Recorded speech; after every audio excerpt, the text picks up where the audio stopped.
Muli isang magandang umaga sa bawat isa at welcome po sa ating morning devotion, the pre-Bible commentary from Dr. Bob Utley.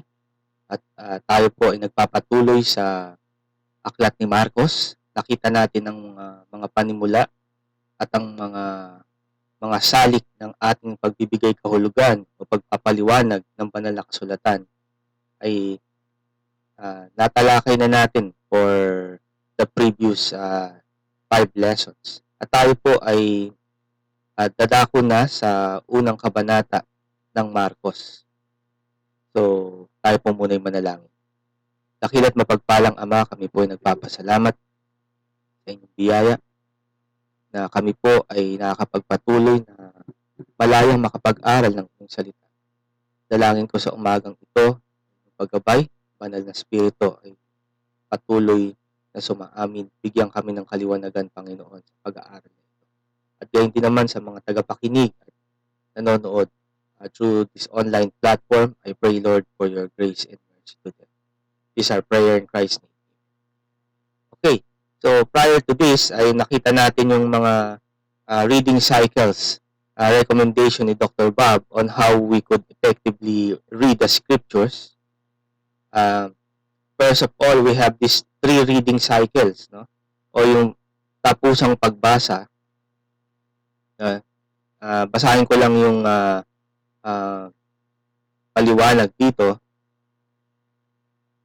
Ito ay isang komentaryong gabay sa pag-aaral, no? Speaking of the commentary, particularly on the book of Mark, na nangangahulugang ikaw ay may pananagutan sa iyong pagpapaliwanag sa Biblia. So, all of us are responsible, not only for the theologians or the preachers of the church, but all of us who are members of the Church of Christ are responsible in our interpretation of the scriptures.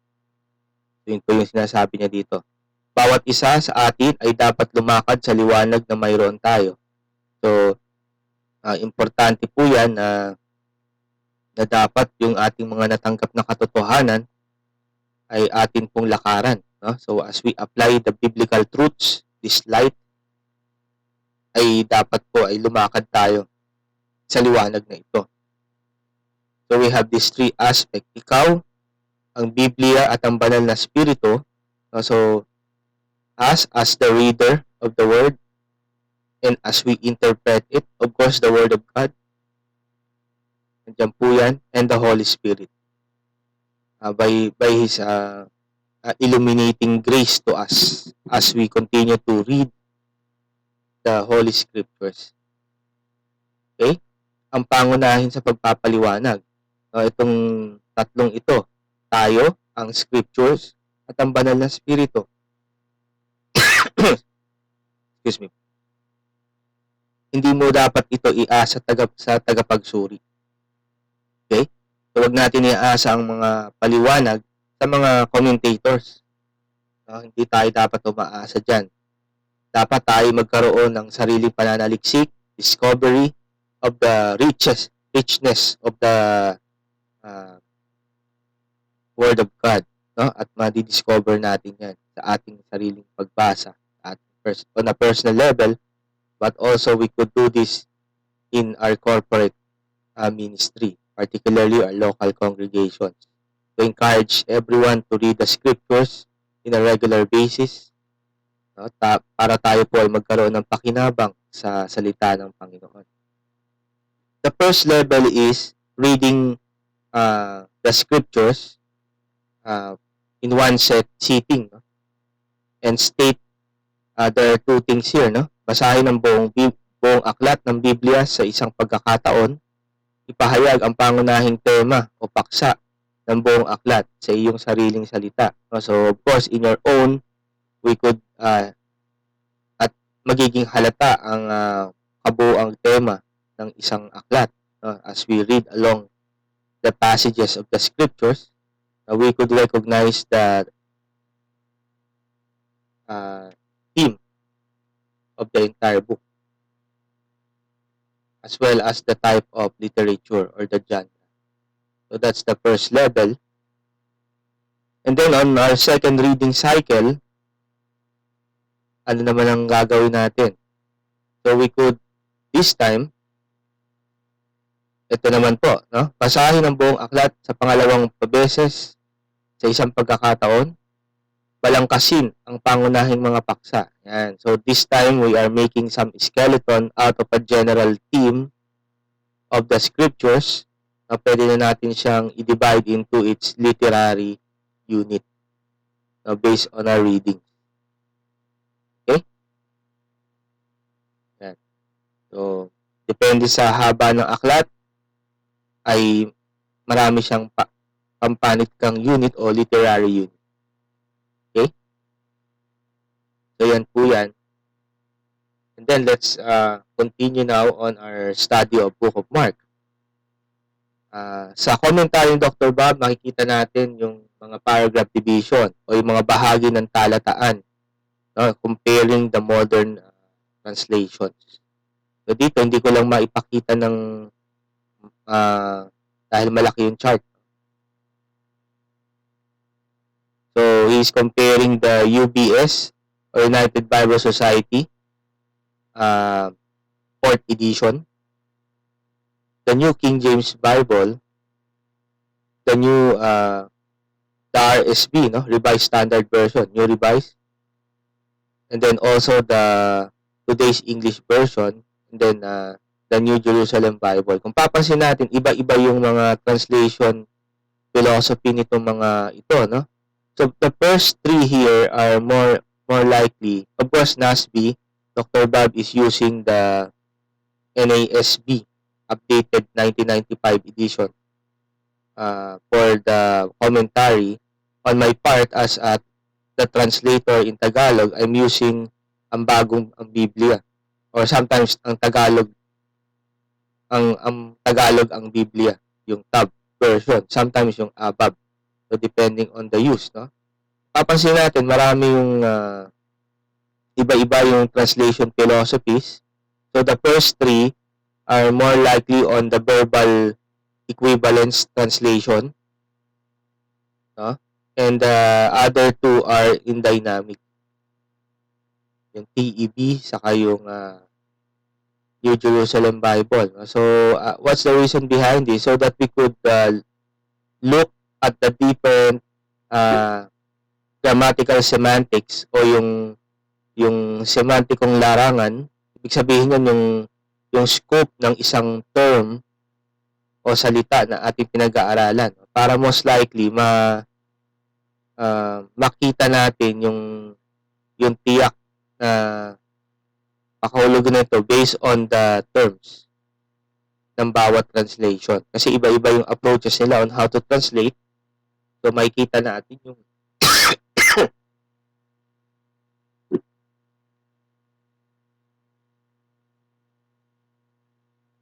kape muna tayo. Yung iba-ibang pagkakagamit ng bawat salin, at ito'y magpapatingkad sa kahulugan ng mga talata.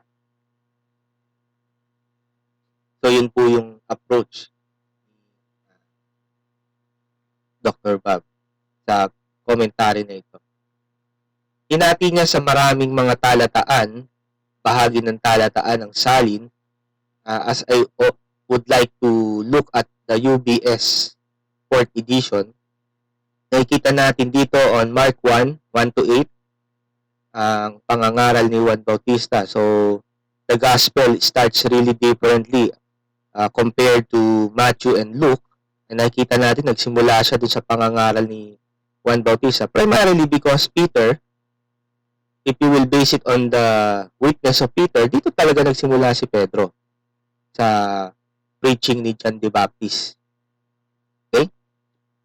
And then, of course, we could see there the baptism of the Lord Jesus Christ on the following verses, 1:9-11. Then afterwards, nakita natin yung kanyang temptation, panunukso sa Panginoon.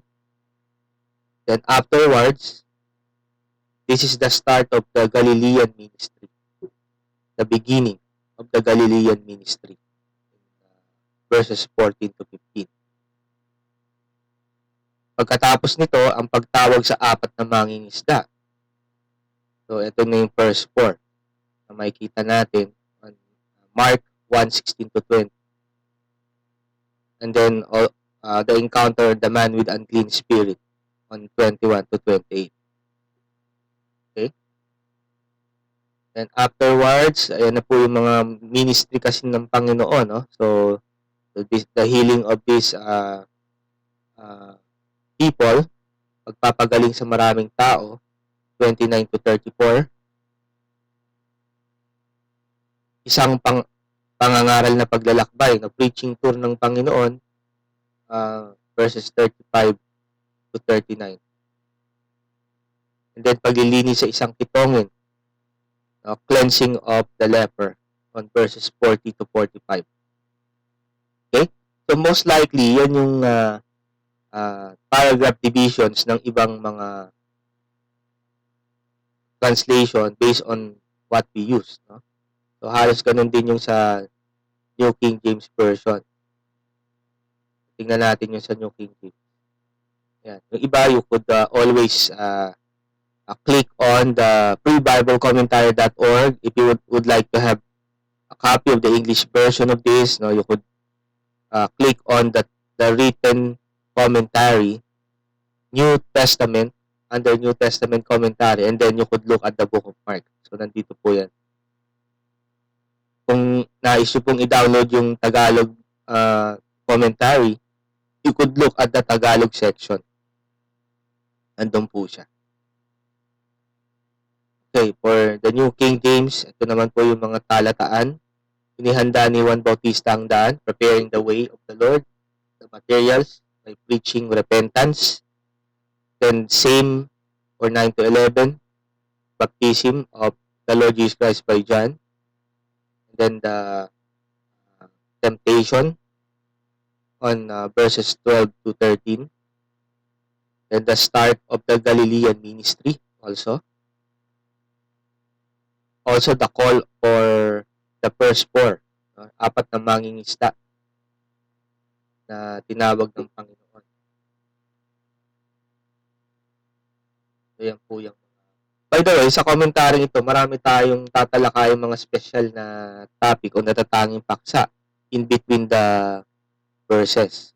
So, atin din pong tatalakayan yan, yung mga special topics o yung mga natatanging paksa in between the passages that will be included on the discussion. And then, of course, pinalayas ni Jesus masamang espiritu, same, no? Verses 21 to 28. Meron ditong no?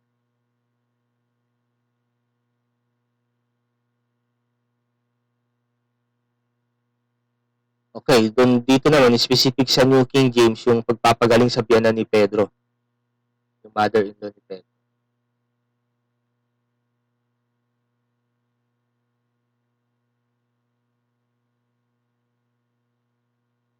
Okay, maraming gumaling pagkataas ng dapit hapon sa Sabat. Dapit hapon. So, it's a sunset. Kasi we know the Jewish timing, dapat yun ang unang start of the Sabbath, no? The first sunset, 6 p.m. ng supposedly Friday pa, no? 6 p.m. That's already Sabbath for them. Then of course, this preaching ministry, preaching tour, then the leper. So yan po yung mga, you could always browse the other version. So Dr. Bob suggesting reading varieties of translation so we could look into the richness of the words or the terms or the concept itself para mag-grasp natin yung tema. Kasi nga sa math, no? In a particular space, no? Mas magiging accurate yung focal point kapag we could at least know the 3 points. Halimbawa sa isang bilog, how will you identify the center? No? Is to identify 3 points along the circle. And we could determine the center. So parang ganun yung approach ni Dr. Bob dito, that we could always read in different translations so that we could uh, make use of these concepts para makita natin yung buong larawan ng talata na ating binabasa. So yun po yung ating approach sa commentary. Alright. So may paliwanag dito si Dr. Bob about the paragraph divisions o yung pagbabahagi ng talataan. No? So, bagamat sila ay hindi kinasihan, it's not part of the inspiration. In fact, the verses and chapters are not part of the inspiration. They're not part of the original manuscript. Yan. Bagamat sila ay hindi kinasihan, ang pagkakabahagi ng talata ay susi sa pagkaunawa at pagsunod sa original na layunin ng may akda. Yan.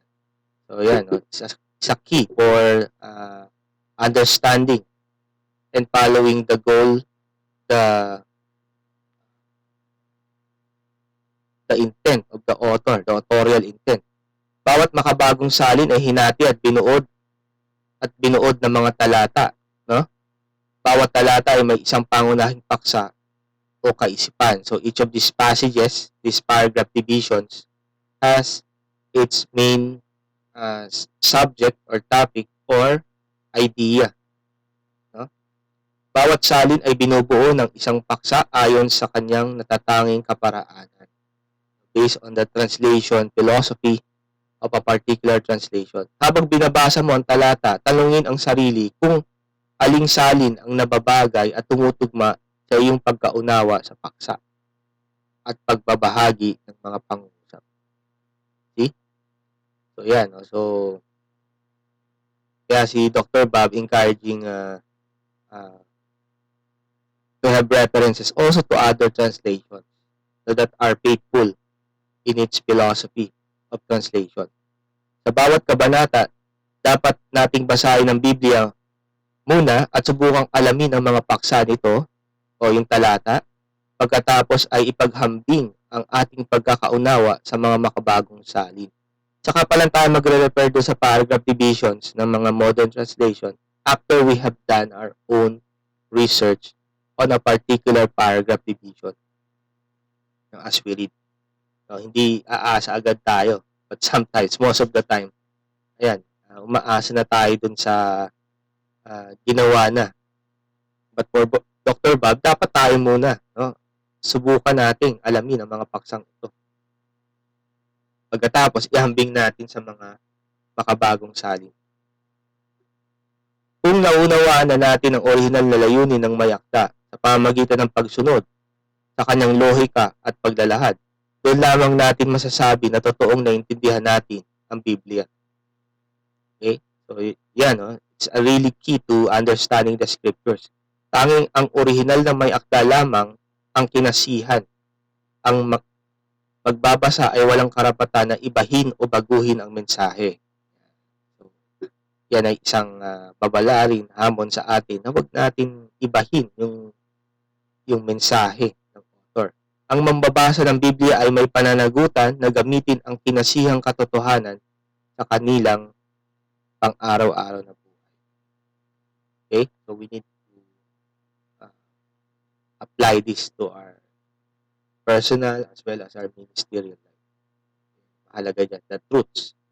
Now, of course, there's another cycle of reading.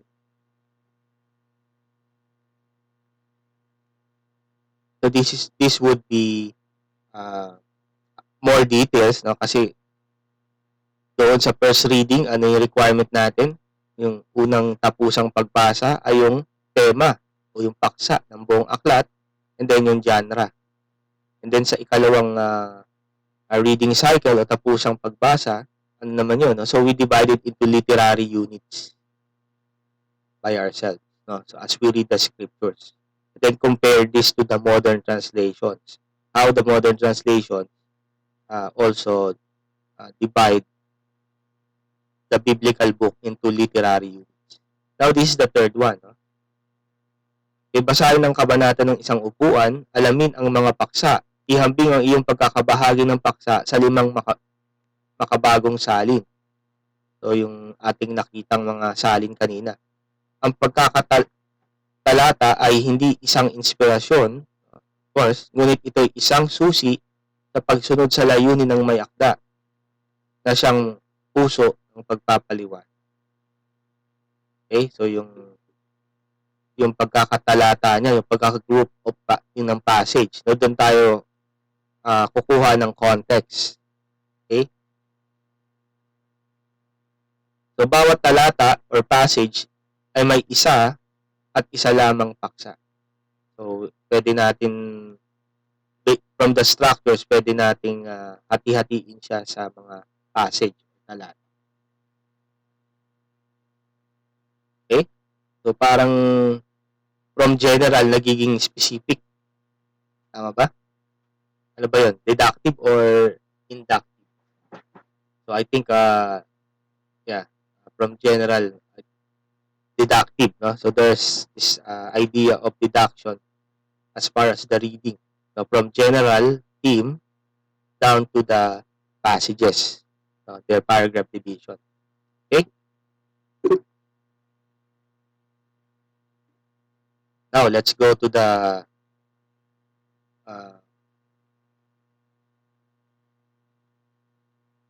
commentary. So, this would refer to the NASB in English. However, in Filipino, I'm using Tagalog ang Biblia or sometimes ang bagong ang Biblia. Okay? So, let's read the verse 1 on this text. Ang pasimula ng Ebanghelyo ni Jesucristo ang anak ng Diyos. So, that's the first verse. So, we thank the Lord for this reading. So, I'm not so sure on my Bible text, scripture text.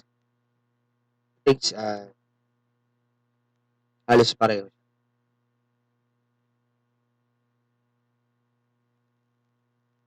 Ang pasimula ng Ebanghelyo ni Jesucristo ang anak ng Diyos. Sing. Now, we could notice here the term, sabi nga natin, isa sa mga methods of the commentary is to identify the words being used. So, mahalagang salik ito sa ating pagkaunawa ng talata. Ito yung pasimula. Ang pasimulang pariralang ito ay tumutukoy ba sa mismong pasimula gaya ng Genesis 1 at 1:1. So, yan yung tanong, no? Pangalawa, it could be pasimula ng pagkakatawan tao ni Jesucristo sa 1 John 1:1. Or number 3, pasimula ng pangmadlang ministeryo ni Jesus o yung personal na karanasan ni Pedro. Yan yung pwede natin tanong sa ating sarili as we ponder on this beginning, the beginning o yung pasimula.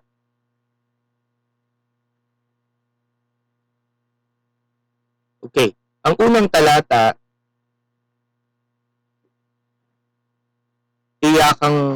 tiyakang tumutukoy sa propesiya sa OT. Sorry for this preposition. So, medyo may lang tayo dito. Ay tiyakang tumutukoy sa propesiya sa Old Testament or OT tungkol sa Mesias mula sa Isaiah. Okay? Ang kwento ng Ebanghelyo ay nagsimula sa propetikong tradisyon ng Israel. May kita natin yung that first paragraph specifically refer to the Old Testament prophecy about the Messiah. May kita natin dyan. On Malachi 3:1, Isaiah 4:3. No? The quote of Mark 1 verse 2 and 3 sa combination of Malachi o Malakyas, no? Isang pinagsama ng Malakyas 3:10 at Isaiah 40 verse 2.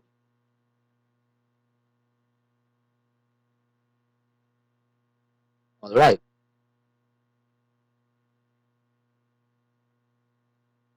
Now, the Greek term for this is what we call arche. Arche. So, yan po yung term for sa pasimula or the beginning.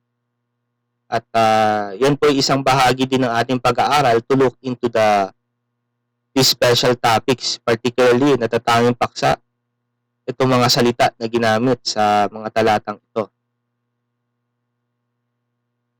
Ang katagang nasasakupan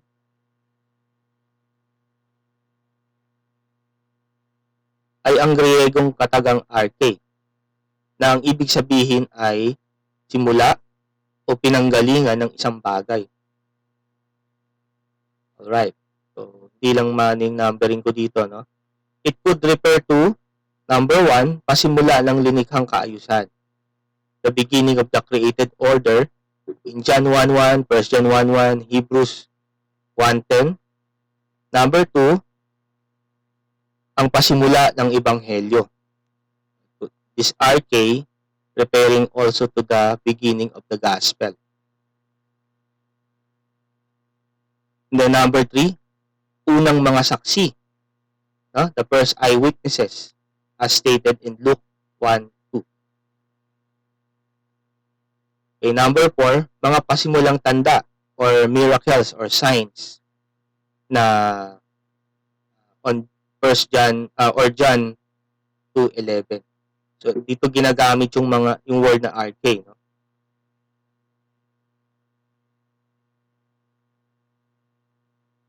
Arche. CH pala eh. Mga pasimulang prinsipyo, so sa Hebrews 5:12.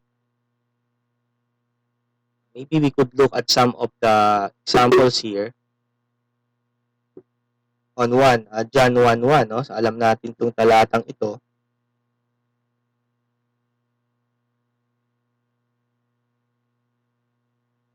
Sa simula ay ang salita, at ang salita ay kasama ng Diyos, at ang salita ay Diyos.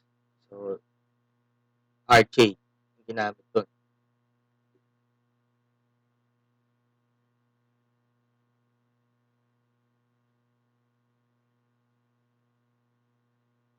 Pasimula ng ebanghelyo, yung nabasa natin dito sa Mark 1:1, no? The start of the gospel.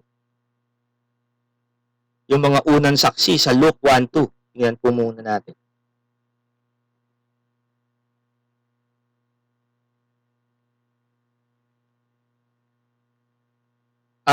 Ayon sa ipinaalam sa atin ng mga taong buhat sa pasimula, ay ang saksing nakakita at mga tagapangaral ng salita.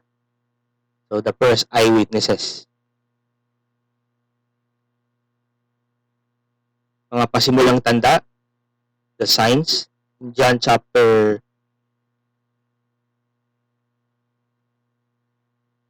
2, verse 11.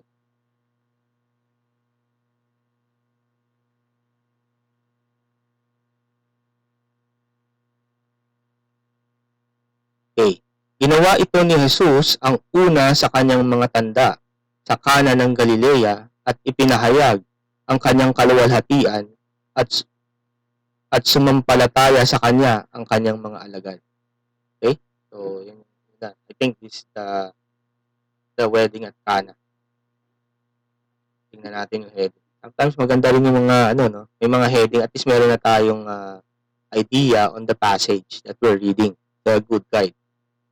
Okay, pero dapat hindi tayo manawa magbasa. Ay, alam ko na itong talatang to. No, we need to read the passage. No? These headings are just guides for our contextual understanding. Pasimula ng mga prinsipyo. Mga pasimulang prinsipyo,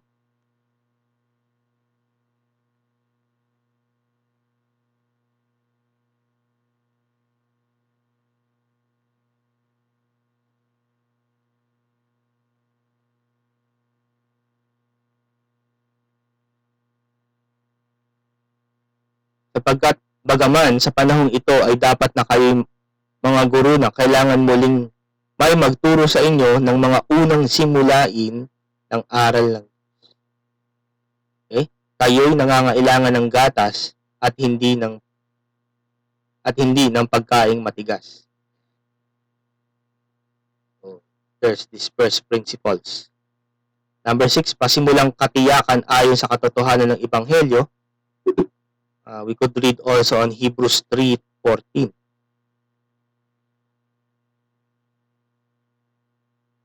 Sapagkat tayo nagiging kabahagi ni Kristo kung ating hinahawakang matatag ang pasimula ng ating pagtitiwala hanggang sa katapusan.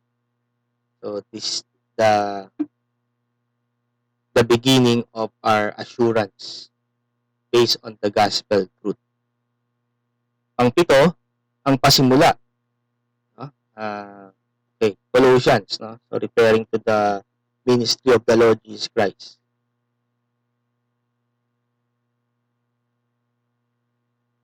Colossus.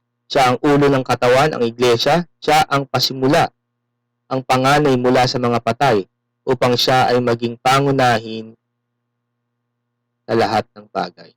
Okay? So ito yung mga gamit ng salitang arche. Sa as he had been used on Mark chapter 1 verse 1, ito'y dumating upang gamitin bilang tuntunin o otoridad. So, it came to use of rule or authority. Okay? Ang makikita natin sa mga talatang ito ng mga pinunong namamahala sa sangkatauhan in terms of the government official, human government. Okay? Ayan, Luke chapter 12 verse 11.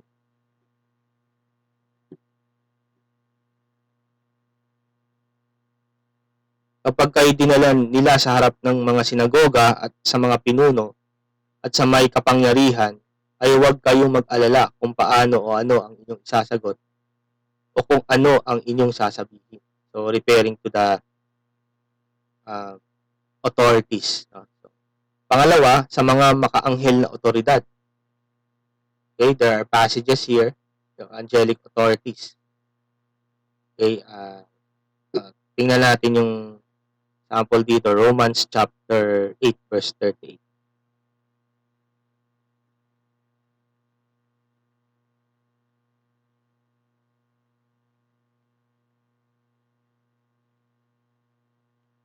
Sapagkat ako'y naniniwalang lubos na kahit ang kamatayan man, ni ang buhay, ni ang anghel, ni ang mga pinuno, ni ang mga bagay na kasalukuyan, ni ang bagay na darating, ni ang mga kapangyarihan. Okay? So, referring to the authorities. Marami pang iba. Ang mga huwad na gurong ito ay sinusuway ang lahat ng otoridad. We take note of that. Makamunduman at makalangit. Sila ay walang batas na malabis. Inilalagay nila ang kanilang mga sarili at kanilang mga inaasam una kaysa Diyos. Yan